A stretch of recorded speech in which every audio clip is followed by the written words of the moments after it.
தலைவரை பற்றி யாராவது அப்பா அம்மாவை பாருங்கள், குடும்பத்தை பாருங்கள், அப்பா அம்மாவை பாருங்கள், குழந்தைங்களை பாருங்கன்னு யாருன்னா சொல்லியிருக்காங்களாண்ணா?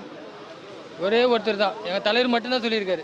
இந்த வரையும் ஒரு நடிகர் சொல்லியிருக்காங்களா பார்த்துருக்கீங்களா? எந்த மேடையில் பேசினாலும் தலைவர் என்ன தான் சொல்லுவார்? குடும்பத்தை பாருங்கள், அப்பா அம்மா பாருங்கள், குழந்தைங்கள பாருங்கள், அதுக்கப்புறம் என்னை வந்து பாருங்கள் சொல்லுவேன். அதனால தான் நான் ஒரு தலைவர் ரசிகராக இருக்கேன். இப்போது தலைவர் இதுவரையும் ரசிகராக இருக்கேன். தலைவர் தானே. யாரும் சூப்பர் ஸ்டார் பட்டம் பிடிக்க முடியாது. யாரும் எப்படி தர முடியும் சூப்பர் ஸ்டாரு? என்ன கடையில் வைக்கிற பொருளா? கடையில் வைக்கிற பொருள் ₹1 ₹2 ஒரு கடலை உண்டை கொடுங்க, ஒரு தேன் மிட்டாய் கொடுங்க, எடுத்து கொடுக்குற பொருள் அது. சூப்பர் ஸ்டார்னு ஒரு தலைவர் மட்டும்தான். எல்லாரும் சூப்பர் ஸ்டார் பட்டம் வேணால் பரீட்சை எழுத முடியும். ஒரே ஒரு தலைவர் தான் தலைவர், ஒரே ஒரு தலைவர் தான். சூப்பர் ஸ்டார் பட்டம் யாரும் கிடைக்காது, கனவு கனவோடு கிடைக்காது. ஒரே தலைவர், மக்கள் தலைவர் நம்ம சூப்பர் ஸ்டார் மட்டும்தான். சூப்பர் ஸ்டார் பட்டம் கொடுங்கன்னா எப்படி கொடுங்க?